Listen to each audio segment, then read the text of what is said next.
எல்லாருக்கும் வணக்கம். இன்றைக்கு மார்கழி 25ஆம் நாள். திருப்பாவை பாடல் 25 பார்க்கலாம்.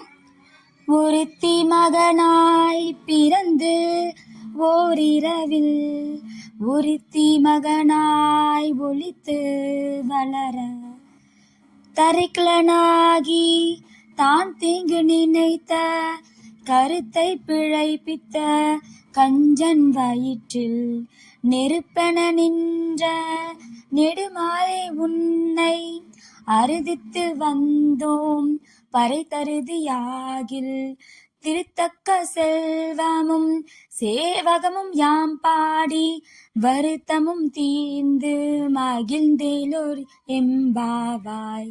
இப்ப பாடலுடைய பொருள் பார்க்கலாம்.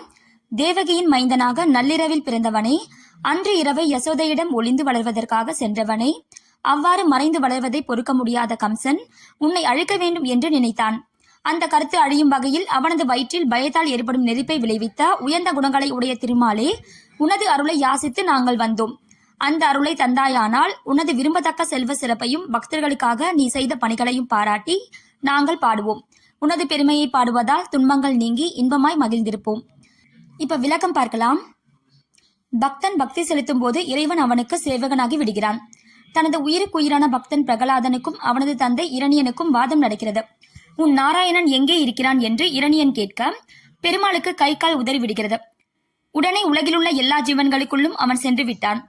ஒரு அணுவை கூட அவன் பாக்கி வைக்கவில்லை. பிரகலாதன் என்ன பதில் சொன்னாலும் அதற்குள் இருந்து வெளிப்பட வேண்டுமே என்ற பயத்தில் அவன் இருந்தான். அவன் தூண் என்று சொல்லவே அதற்குள்ளும் மறைந்திருந்த பகவான் நரசிம்மமாய் வெளிப்பட்டார். பக்தனுக்கு அவர் செய்த சேவையை பார்த்தீர்களாம். தன்னிடம் பக்தி செலுத்திய பாண்டவர்களுக்காக அமாவாசை நேரத்தையே மாற்றிய தயாலகுணம் படைத்தவர் அல்லவா. இவற்றையெல்லாம் படித்தாலே நாம் அவனை அடைந்து விடலாம் என்பது இப்பாடலின் உட்கருத்து.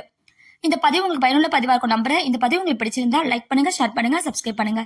நன்றி, வணக்கம்.